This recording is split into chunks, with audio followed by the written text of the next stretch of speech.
All joined us. We're so looking forward to this evening. How exciting that we have such a large crowd. We know that we're about to have a difficult conversation with many of you who come with open hearts and are ready to have what is going to be a very enlightening but perhaps difficult conversation. And so we would like to invite Mark Stursma, who is a member of our Tri-Faith Board and represents Countryside Community Church in that role, to offer an opening prayer. Mark. Thank you, Wendy. Can you hear me? Yes. Given the topic, I reached for my favorite book of prayers by Reinhold Niebuhr. Not only is he more eloquent than I am, but I think it's a good reminder that this is a topic that's been with us for a very long time. And this was probably written between 70 and 90 years ago. O God, our refuge and our strength, and very present help in trouble, we ask you to guide and protect our nation in the trials of variance and division. Grant us the grace of true repentance and take away the offenses of our people, that we may become pure instruments of your will in history. Endow our leaders with courage and wisdom. Save us from cruelty, hatred, and malice. Make a speedy end of the tyrannies of the earth and cast down the mighty from their seats, exalting them of low degree. Deliver the desolate and oppressed of all the nations. Give patience and courage to all who suffer from the pride of race and nation. Whenever men are despised, grant them the sense of dignity which comes from knowing that they are your children. Hasten the advent of peace and understanding between all men, separated now by class, race, or nation. Grant us grace to achieve justice with our fellow men by the exercise of every gift of the power of your providence, which can make the wrath of man to praise you. Amen. Amen. Thank you so much. So we will begin with some introductions and an opportunity to get to know our guests this evening. First of all, welcome to Omaha. We're grateful that you didn't have to come through the 11 inches of snow to get here and the marvels of Zoom. So welcome. And we will start with some introductions. I have asked each of them to start with kind of a broad scope. So they're going to tell you a little bit about their biography, the organizations that they work with, what calls them to do the work, and how they understand the term Christian nationalism and white supremacy. So those are a lot of pieces. So I think, Robert, if we could start with you. If you could set the stage for us, we would appreciate it. Thank you. Sure. Well, thanks, Wendy. And thanks you all for having us this evening and allowing us to spend this time with you for this important conversation. So I'll start. So I am the CEO and founder of Public Religion Research Institute, which is a nonprofit, nonpartisan, independent organization in Washington, D.C. that conducts research at the intersection of religion, culture, and public life. We've been around for about 10 years, and I am the author of the new book, White Too Long, The Legacy of White Supremacy in American Christianity. So the second piece, what brought me to the book, I'm a AWOL academic. So I have taught a PhD in religion, taught for a while at Missouri State University, and then came to DC, worked in a few think tanks, and finally realized that there was always data that I was looking for that didn't exist. And finally a light bulb went off and I realized that there might be an opening to produce more data in this intersection of religion, culture, and politics. So that's what brought me to PRI. The book is fairly personal. So I bring the social science lens to this kind of taking a hard look at this intersection of Christianity and white supremacy. But it's very personal. I grew up as a Southern Baptist Christian in Jackson, Mississippi, and also have my parents, both are from Macon, Georgia. So we have deep roots, actually goes 6 generations back in the middle into Middle Georgia. And so as I wrote this book, I actually have, I've inherited our family's Bible from 1815. And I've had that kind of on the shelf staring at me as I kind of wrote this book, and kind of thinking about kind of that lineage in my family and kind of where the country is today. And so that's, I think, what brought me to it. And the terms, I guess, Christian nationalism and white supremacy, I have a little bit of a love-hate relationship with the term Christian nationalism, because I think it, on the one hand, it's a helpful kind of shorthand for things that we're talking about, but I actually think it usually should be, or always should be, white Christian nationalism, because it really is this kind of toxic amalgamation of white supremacy with a kind of Christian nationalist worldview. That's really the problem that we're dealing with. We have been dealing with in the country. It hasn't been called that, I think. I think white supremacy is the other term that I use more often. But I try to use it in a way that what Professor Eddie Glaude, who's a really brilliant, insightful author himself, of a recent book on James Baldwin that I would recommend everybody check out. But he calls it white supremacy without all the bluster is really what we need to understand. Because I think what happens too often is you hear the word white supremacy, and I think particularly if you think of yourself as white, you immediately think, oh, that's those fringe people in white sheets lynching people 100 years ago.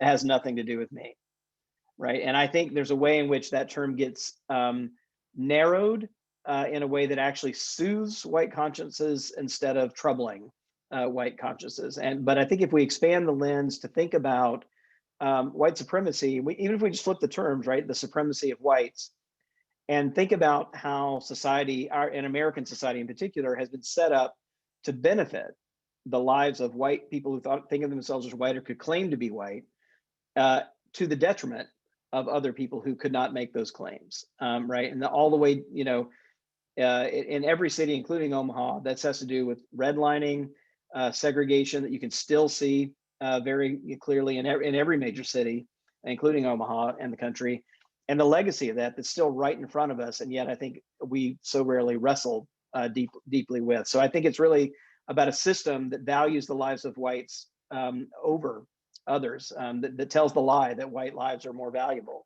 than others. It's that system and how that's been married up with Christianity that I think is the real thing we got to wrap our heads around.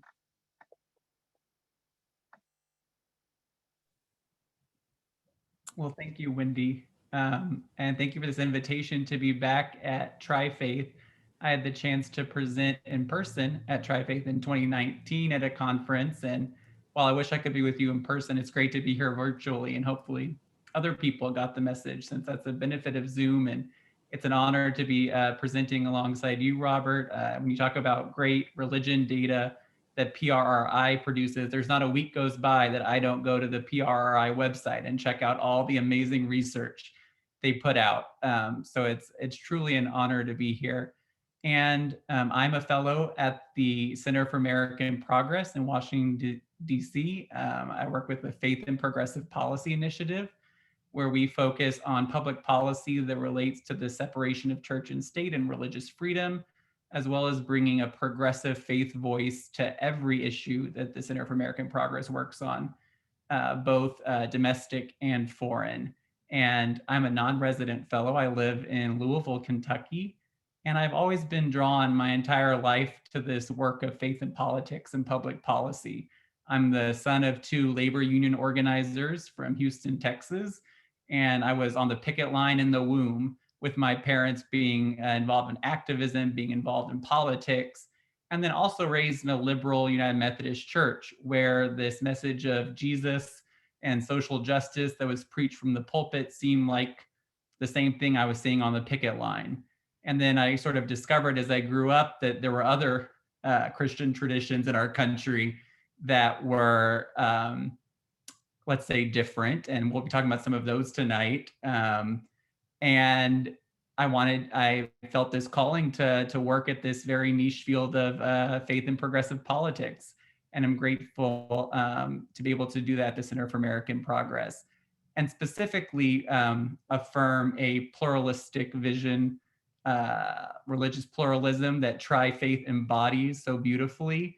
And a lot of my work before I joined the Center for American Progress focused on immigration reform and making our country more welcoming and countering Islamophobia and making sure there's a place for people of all faiths and no faith in our democracy. And then this question of how do we define the terms Christian nationalism and white supremacy? I would say Christian nationalism, and both these terms get talked about on an individual level. For instance, the Christian nationalists who who believe personally that America is a Christian nation, that our founders were acting out of their Christian convictions to form this nation, and that the state should carry out a Christian mission. And then for white supremacy, that white people are inherently better and than people of other races, but there are also, larger systemic issues at play with both.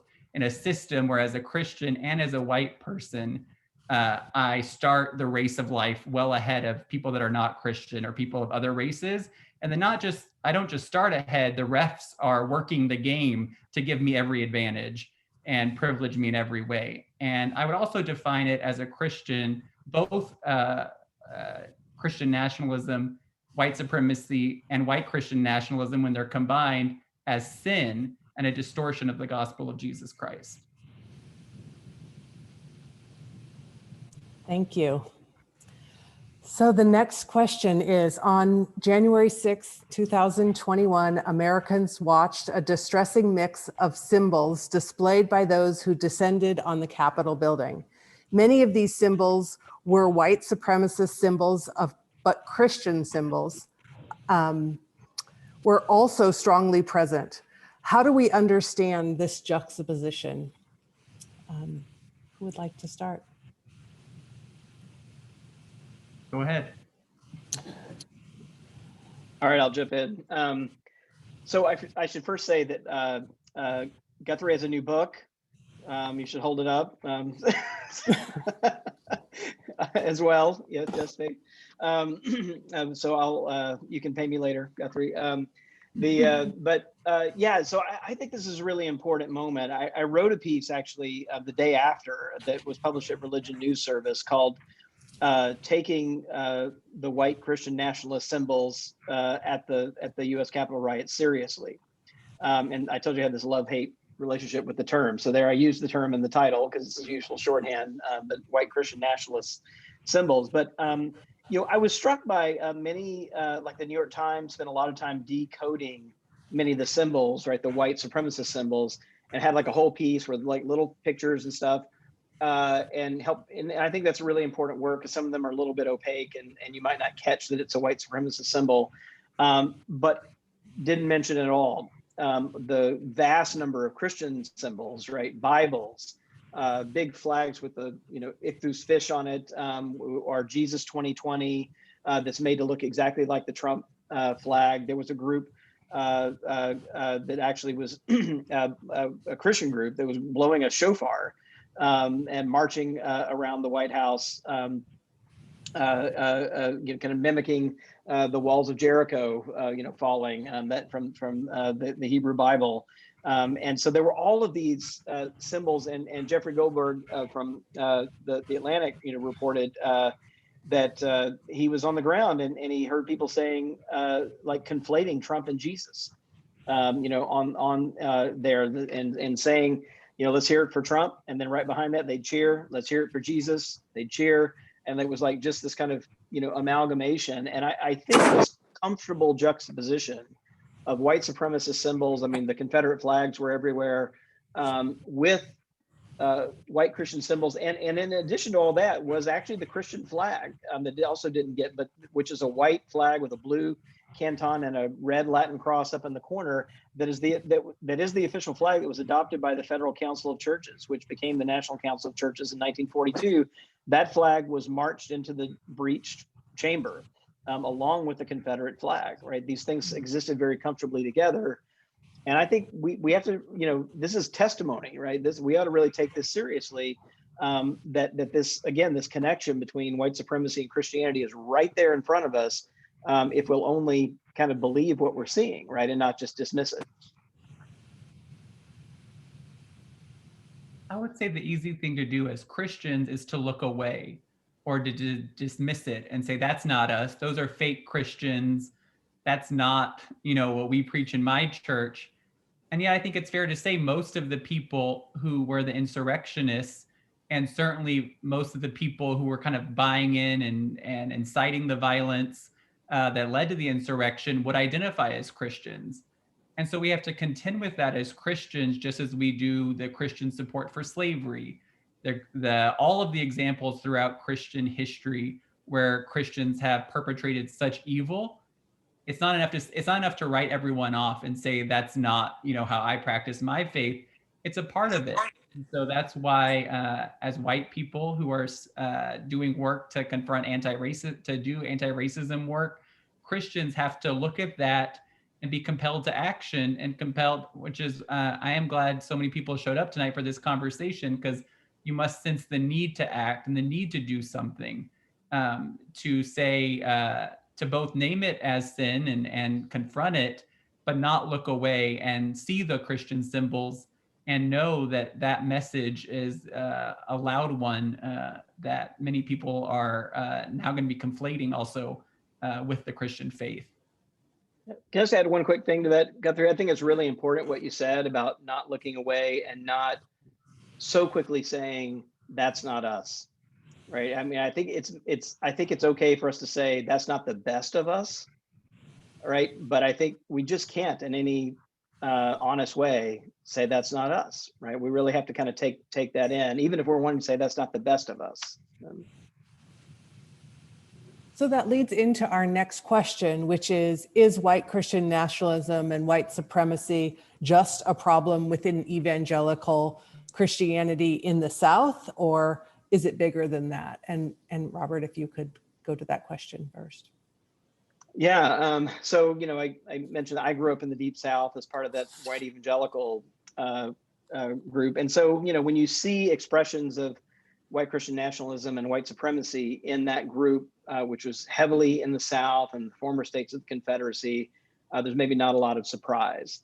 But one of the things I did in the book, White Too Long, was to put on my social science hat and say, all right, well, what does current public opinion look like? And let's look across all branches of white Christianity. And so one of the key measures I developed in the book was a thing I ended up calling the racism index. And it was a composite measure of systemic racism attitudes across 15 different questions. So I wasn't just cherry picking, one or two questions, but it was basically a denial that across these questions, there were basically denials that systemic racism exists, support for Confederate flags and monuments, those kinds of things built into the index. And I scored it on a scale of 1 to 10, with 10 holding the most racist attitudes on the scale.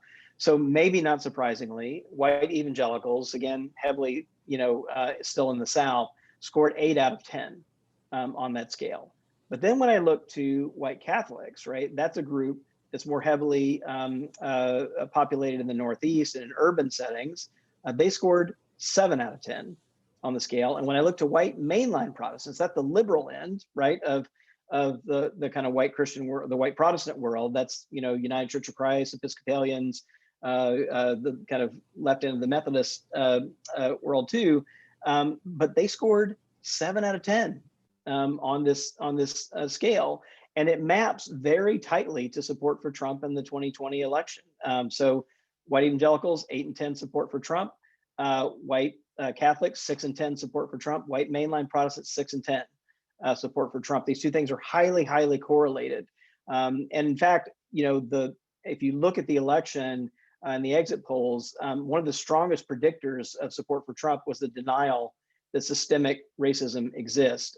Basically, if you cross 3 different questions in the national exit polls, if you deny that systemic racism exists, you were more than 8 and 10 likely to support Trump. And that divide is actually bigger than the way that abortion splits the electorate, right? So in other words, if you think abortion should be illegal, you were 75% likely to vote for Trump. But so that's strong, but it's not as strong as this divide over a denial of systemic racism. And it's true across again, not just white evangelicals in the South, but white mainline Protestants that are more prominent in the Midwest and in the Northeast, and then white Catholics even who have their own history of being discriminated against in the country, and yet here they are right at 7 and 10 on the index. So it is a white Christian problem writ large, and not just a white evangelical problem.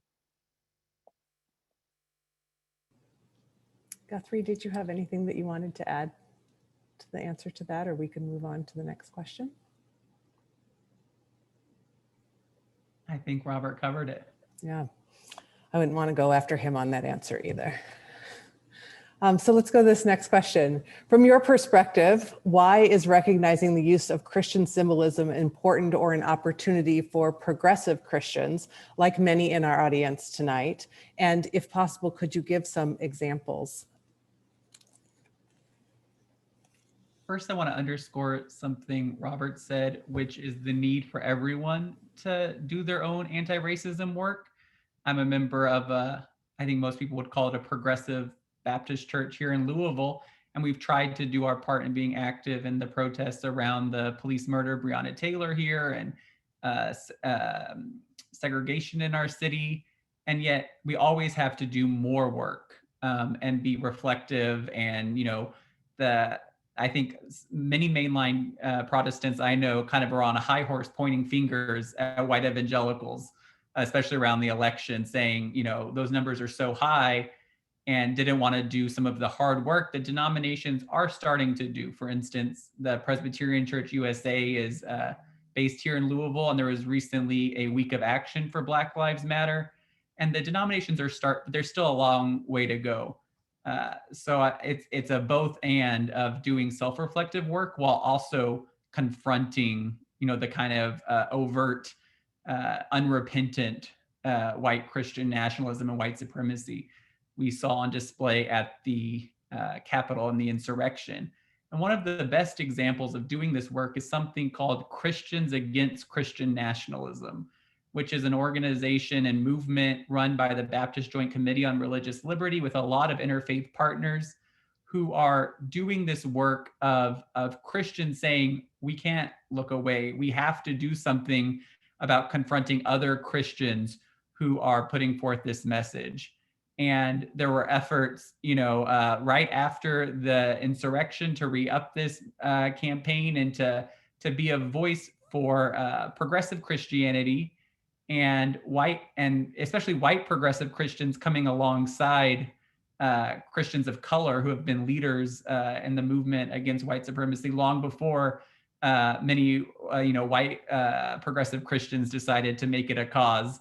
And look to the leadership of the Black church as the conscience of our nation and the American church. So there is this Christians Against Christian Nationalism movement. There's showing up for racial justice, which is organizing white people to show up and have those tough conversations with family members and friends who maybe don't want to talk about that issue, or we don't talk about politics. As someone who spends literally their whole day talking about religion and politics, I can't really empathize with people that don't want to talk about religion and politics, but those conversations are really tough. And so showing up for racial justice is another component that has a whole faith organizing team to help predominantly white churches have those tough conversations about race. And so those are two examples of progressive Christians kind of putting their faith in action. And then I also want to say about being political, which is not partisan. So there's a huge difference between being political and being partisan. The Center for American Progress is a nonpartisan organization, but we get involved in public policy and politics. And if I have one huge gripe with my being raised in this tradition, the white liberal church, it's this kind of, well, politics is this dirty kind of thing that's we don't want to get involved in that. Politics is divisive. And yet growing up with activist parents who were involved very much in the Black church as the leader of the progressive movement where I grew up, there was no choice for Black Christians to be political and be involved in the political process. And that's what it's going to take, because it's not just encouraging your racist cousin to be nicer. It's advocating as communities and organizing to address systemic racism, policy racism that's perpetrated, and putting pressure on your local policymakers to enact those changes, to change the entire game to make it more equal. Thank you. Robert, did you have anything you wanted to add to that question? Just briefly, I do think it's really important work on the ground that's happening, and not just up here at the denominational level or at some conference, where people come together and then they're kind of dispersed. But like work, I think, and that's one of the reasons I'm really happy to be here as part of this conversation, because Tri-Faith is committed to this work on the ground and in local communities. One of the most moving examples I came across in my book research was these two Baptist churches in Macon, Georgia. They're not massive churches, a few hundred people each, but it's a predominantly white church and a predominantly African-American church, both of whom go by First Baptist because they used to be one church back in 1820 when they were first formed, when it was slave owners bringing enslaved people to church with them. And they split after the Civil War, ignored each other for 150 years. And just like 7 years ago, decided like, what are we doing? Like, we were right around the corner from each other and we literally don't know anything about each other. And finally committed, the two pastors kind of just started entered into a covenantal relationship and got buy-in from the deacons and buy-in from the congregations. And they'd just been stumbling their way along, but committed to building community between the two churches, from potlucks and, joint youth group trips and those kinds of like really basic things, but food, shared space, they have a kind of park in between the churches. And it's meant a real change, particularly in the white church. I think that it has really created a different conversation, so that when, for example, Charlottesville happened, the pastor basically said to me, like, look, I'd like to think that we would have stood up and we would have like known that we needed to go to our brothers and sisters right around the corner after this happened and said, we're with you. He said, but I'm not sure we would have if we hadn't been in relationship with them. And then it just wasn't an option, because we knew that people we loved and cared for were hurting. And it was part of our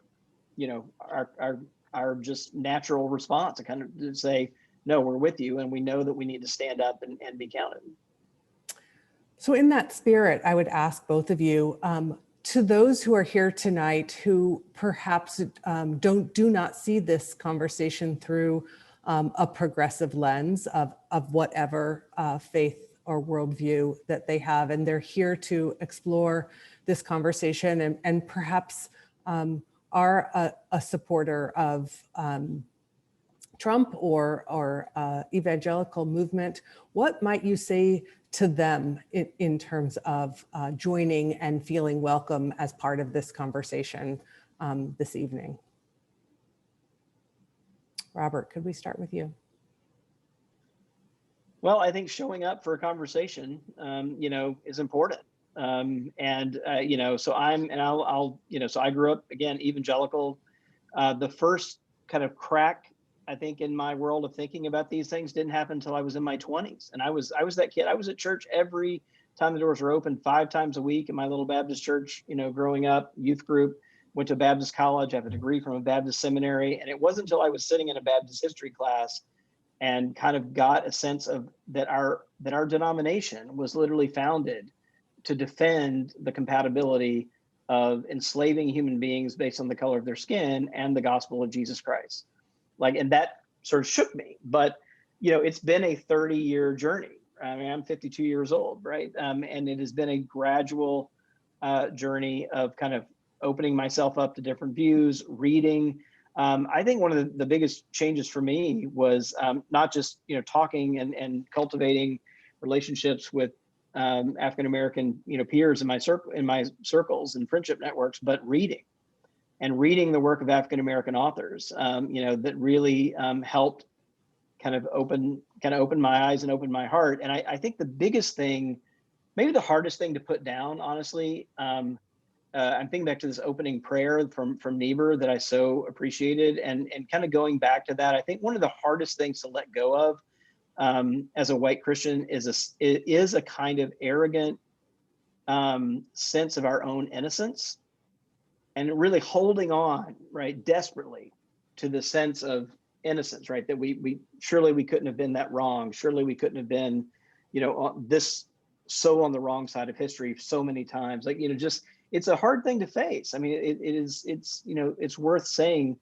that out loud, and it's hard, and it doesn't happen all at once. But I think sort of, I just speak theologically, letting the Spirit work, right? I mean, it's an ongoing process, I think, of kind of opening oneself and seeing oneself differently. But I think it takes courage and time, and just a willingness to sit with it, right? Sit with the discomfort there, and let that do some work too. But I think at the end of the day, it's about, for me, it also came down to this. Like I came to a point where I realized I could be loyal to my ancestors, or I could work to hand down a better faith to my kids, but I couldn't do both of those things. And at the end of the day, it really helped to think about it that way, that the work was kind of really winnowing out, what's worth keeping and saving, and what's worth jettisoning, very, very deliberately and clearly. Thank you for sharing that. If this conversation is unsettling for you, and I imagine for each of us it is in different ways, I want to be very clear as a representative of the Tri-Faith Initiative that we honor that we all are doing this work in our own way, at our own pace. And I have so much respect for people for whom this conversation hurts them in ways that I may not understand, that showing up is the most important part of entering the conversation, and that we very deeply know that in hearing each other's stories, we will reduce fear, and it is our only path to hope. So if this conversation really hurts you in a way that I might not understand, I hope that you'll continue to show up and help us understand what is in your heart and how we can better come to hear each other. And I mean that with great sincerity. Guthrie, anything that you would like to add to that path of conversation? I just wanted to underscore the being willing to be uncomfortable.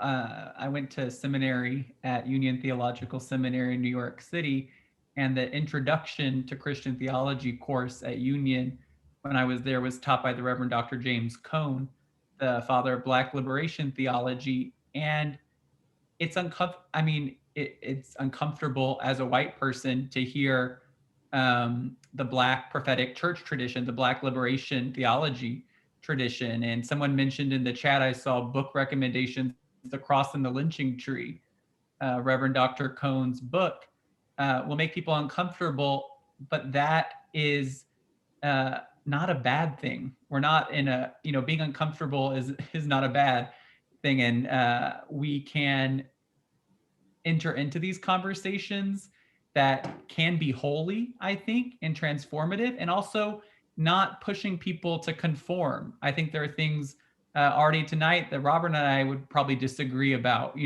certain questions.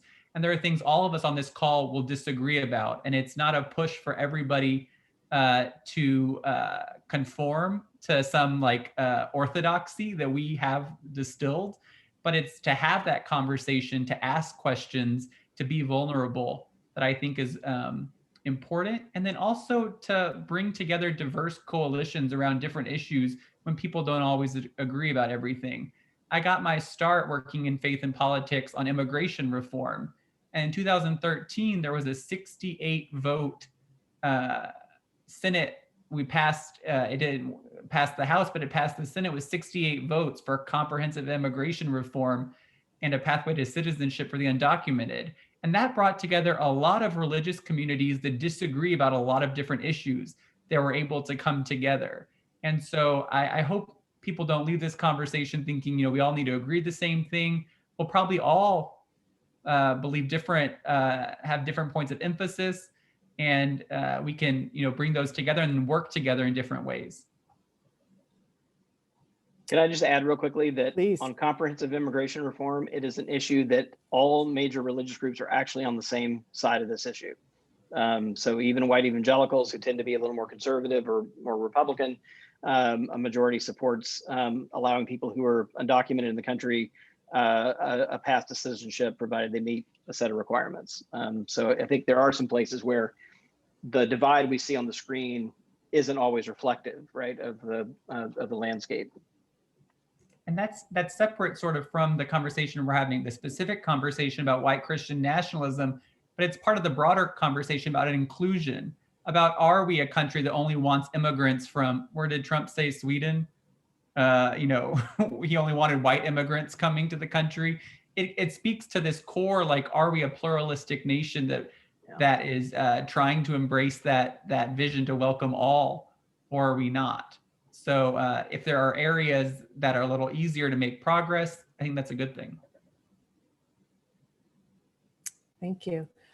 I'm going to ask a couple of the questions that came in during registration, and then we'll pop over and start to ask some of the ones that are coming from the chat. We are not going to get to all of the questions, but we're going to try. So a question that came in through the registration: can we negotiate our religious identities with other intersectional identities as new and challenging information around race and religion are portrayed in the media?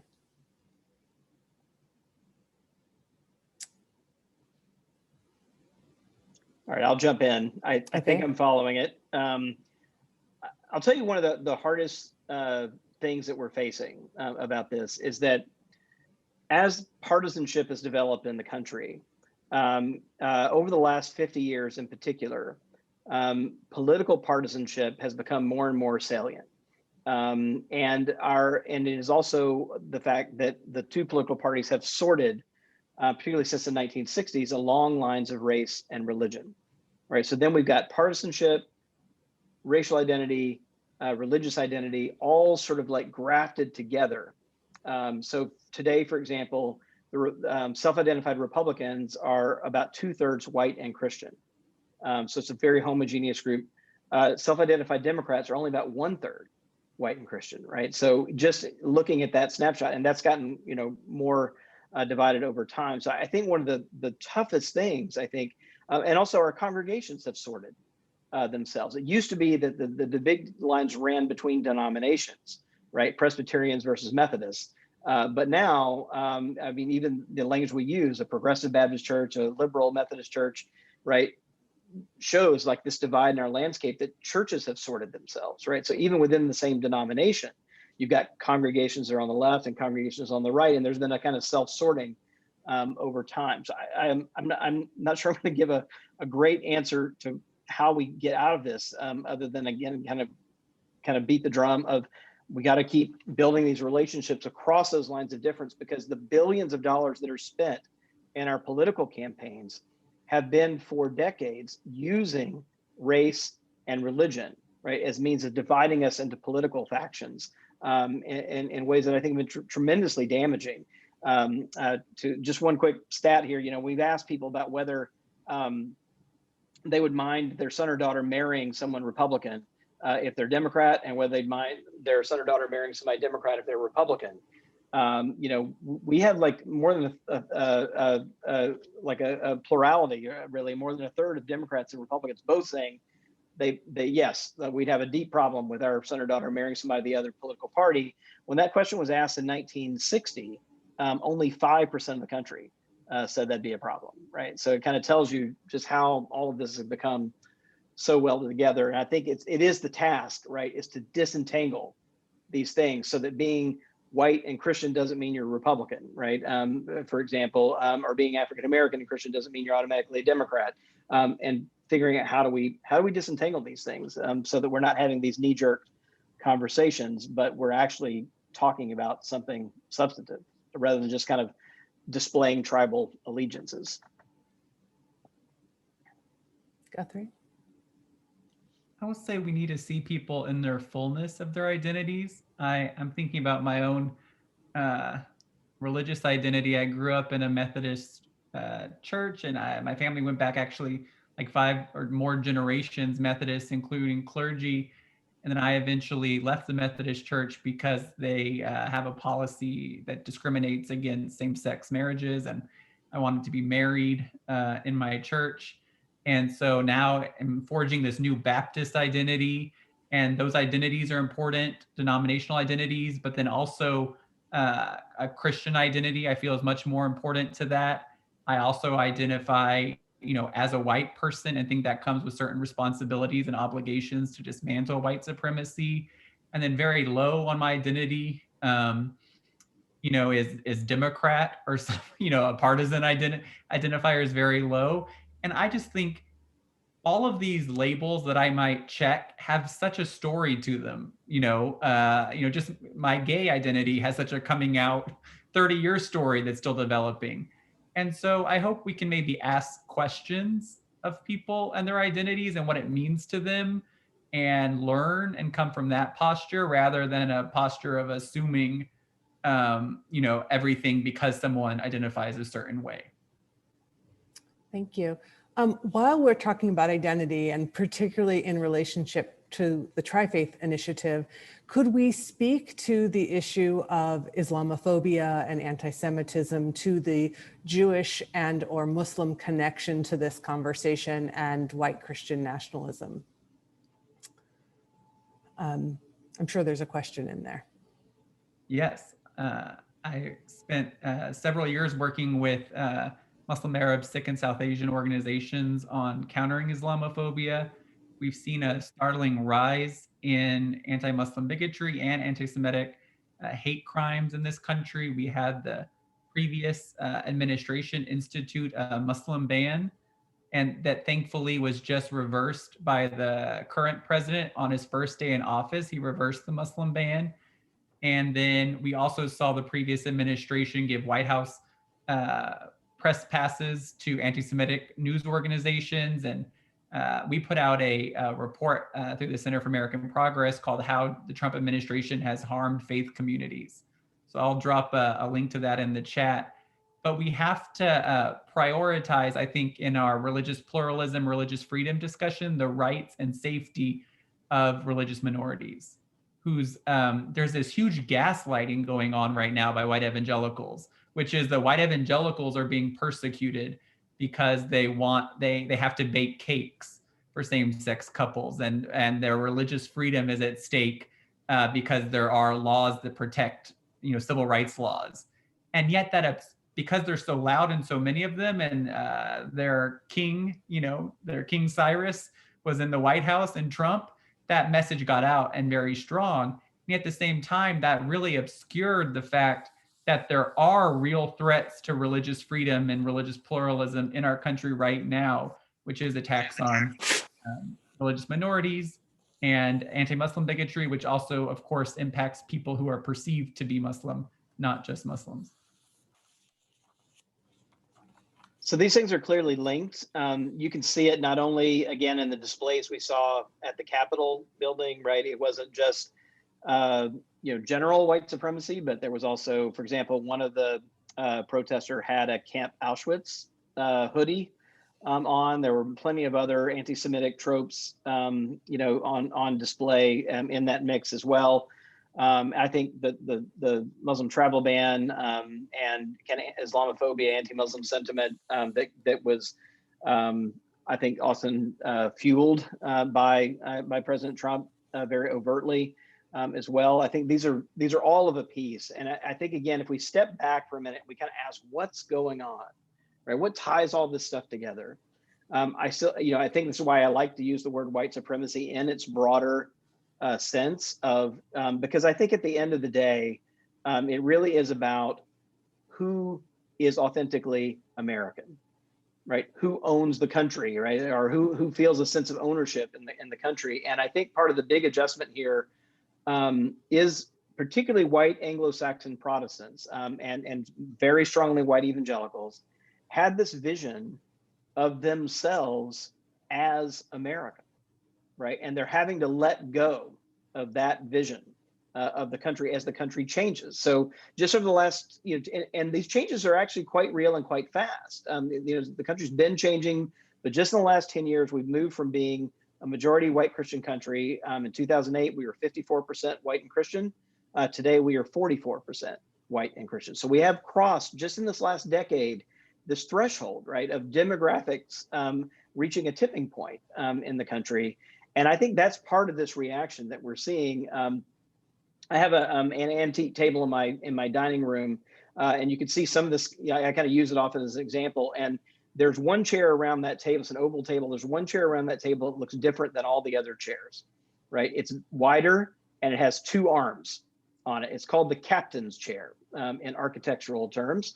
And that chair was to be the father's chair, right? A kind of patriarchal sense of presiding over dinner, right? That was a kind of built into our architecture, this vision of a kind of patriarchal family. And I think there's a kind of analogous way in which white Christians have seen themselves, if that table is America, white Christians have seen themselves sitting in that captain's chair, owning the table, and out of their magnanimity, inviting other people as guests to pull up a chair, right? But I think what they're facing is, and what we are facing, and we white Christians are facing, is, that's no longer an acceptable model, right? And that what we have now is white Christians being asked to pull up a chair on equal terms at a table that nobody owns.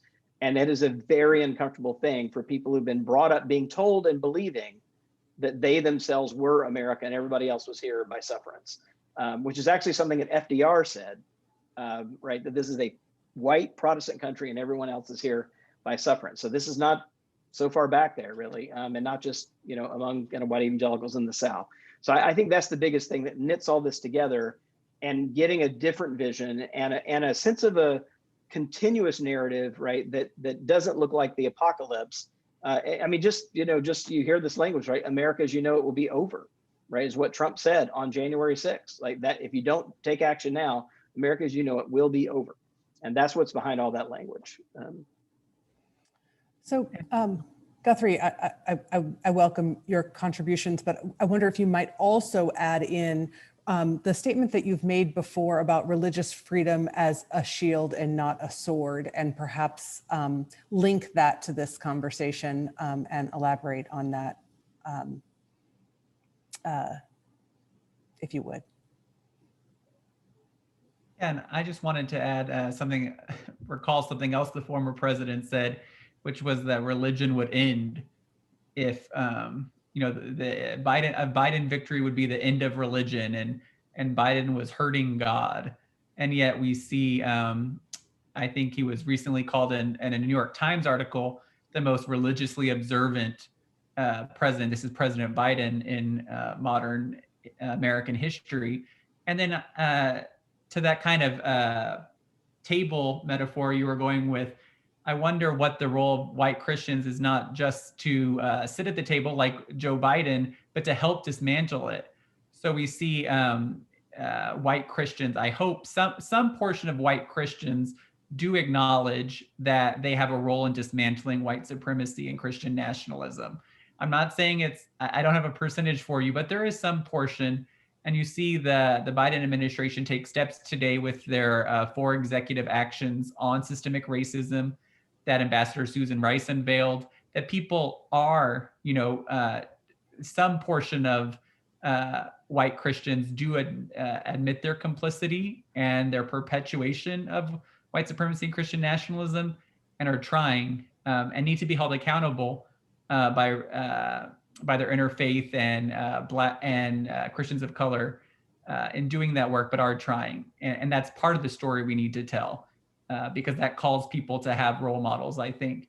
And in one of the places that we have a great role model is all of the work to reverse the Muslim ban. If you recall, the people that poured out to airports all across the country, that work, which was grassroots, everybody just showing up to their international airports across the country, was one of the most remarkable mobilizations, I think, in modern history. And that was all grassroots people doing religious freedom work. And to your question, Wendy, about religious freedom as a shield and not a sword, that is that the government should not ban people, which is what the intent of the Muslim ban was. President Trump said he wanted to ban,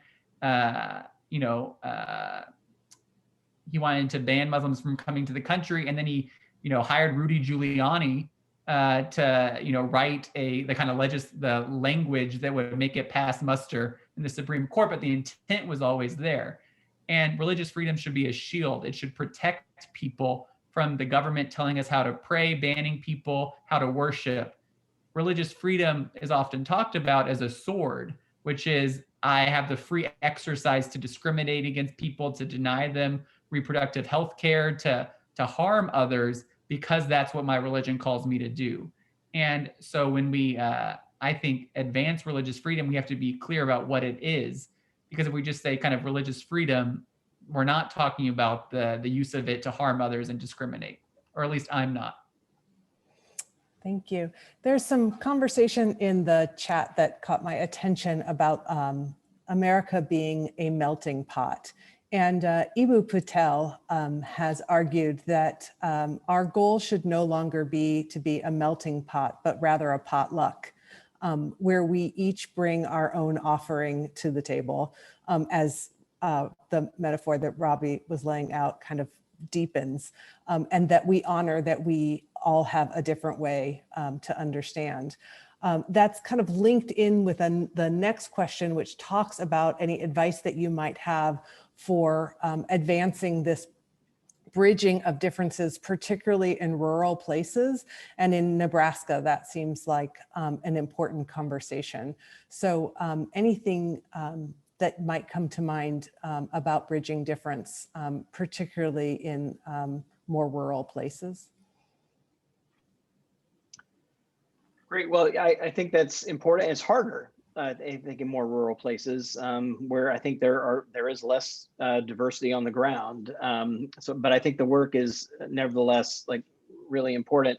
But rural places are not what the stereotypes think they are. Nebraska is a pretty good example, actually, of rural places that have a meat packing plant, that have a very diverse population, and that is it's been I think there's some success stories and some challenges. I think particularly when you have like high numbers of immigrants coming in and a community changing very quickly over a short period of time, but I think there's actually some good stories, right? Even in those rural areas about some communities that have really prepared and pulled together. And where I've seen this work, it has meant that the public health system, the school system, the mayor's office, the local community college, like there's a coalition of people and churches and synagogues and mosques, like it's the community institutions that are there that like make a deliberate effort and say, okay, we're not going to just pretend like this isn't happening, but like, and there's no real blueprints. I mean, so people are having to kind of make this up as they go, but I think the intentionality behind it, is what makes all the difference in the world. One piece of just strategic advice is not to get kind of focused on people who have really hardened oppositional views.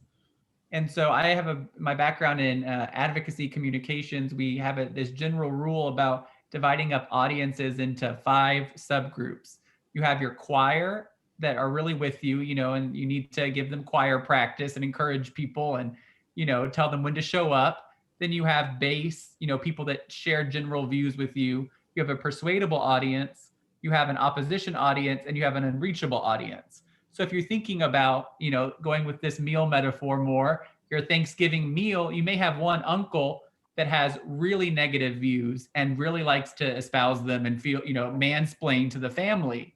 And we get wrapped up in that kind of back and forth with our angry uncle. And yet there's 5 people sitting around the Thanksgiving table who maybe have never thought about white Christian nationalism before. And so to think about who are the people we're trying to reach, who is a persuadable audience, or who maybe has some negative views. Maybe they spend, most of their time watching Fox News and PRRI has done amazing work on what Fox News does to people's brains, which is just amazing research. But think about, who am I trying to reach and how can I do it and not get distracted by getting into an argument? Because if I haven't heard anything and two people just start arguing, I'm going to zone out and stop listening to the conversation. Thank you. I'd like to offer both of you a window to add anything that as a last thought.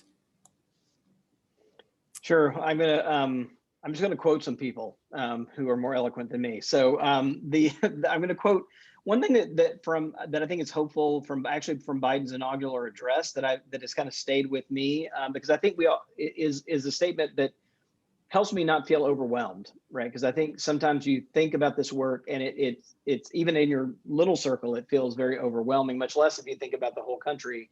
And he had this line that I thought was really eloquent, and I've kind of stayed with me to kind of help me at times I'm feeling discouraged over the last couple of weeks. Is he said, at difficult times in our history, we have always found enough of us to bring all of us along.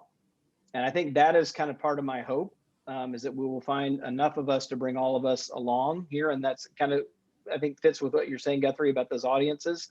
And then the last word I'm going to give to James Baldwin, who was like so influential on me, talking about someone who I read everything I could get my hands on by Baldwin.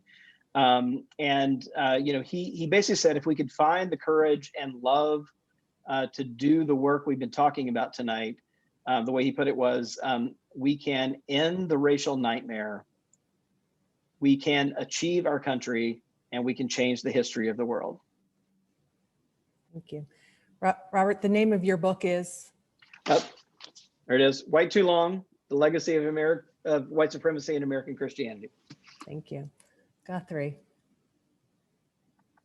Having been raised by activists and been involved in kind of activism my entire life and now doing this work, I'm just convinced that people are compelled to act for social justice based on being compelled by a positive vision, not moments of outrage. And so yes, the Capitol insurrection was a moment of outrage that can bring awareness and compel people to come to this talk tonight about white Christian nationalism. But I'm also thinking about another moment, which I saw was earlier today. The Reverend Dr. Senator Raphael Warnock was presiding over the United States Senate. And I think, having watched politics my entire life, never been more impressed or more looked up to somebody in political life than Reverend Warnock, who has the compassion and presence of a preacher and healer, but also the prophetic fire of somebody that is calling our nation to do better and look up to it. So yes, we must confront this white Christian nationalism, but we have Christians to look up to as examples, first and foremost right now, Reverend Warnock. Thank you. And your book? My book is Just Faith, Reclaiming Progressive Christianity. Thank you. So in the spirit, thank you both so much for your collaboration and for showing up for us tonight and for the depth of your knowledge that you bring to this conversation. I'd like those in the audience, I'm sure, join me in that gratitude. We have a class coming up that is a collaboration with UNO, University of Nebraska at Omaha, for community members about Judaism, Christianity, and Islam and interfaith relationships. If you're interested, I just put a link in the chat, and we would love to have you consider joining us for that. I feel it's appropriate for us to center ourselves one more time, and I will offer a poem by Karen Kadar from the book God Whispers. It's titled Patience. Steady yourself. Living takes time. Each moment is a moment to be lived. Each emotion is to be felt. We are here in this world to learn and grow. Fear can teach, confusion instructs, sadness informs, and love elevates. Thank you all for joining us this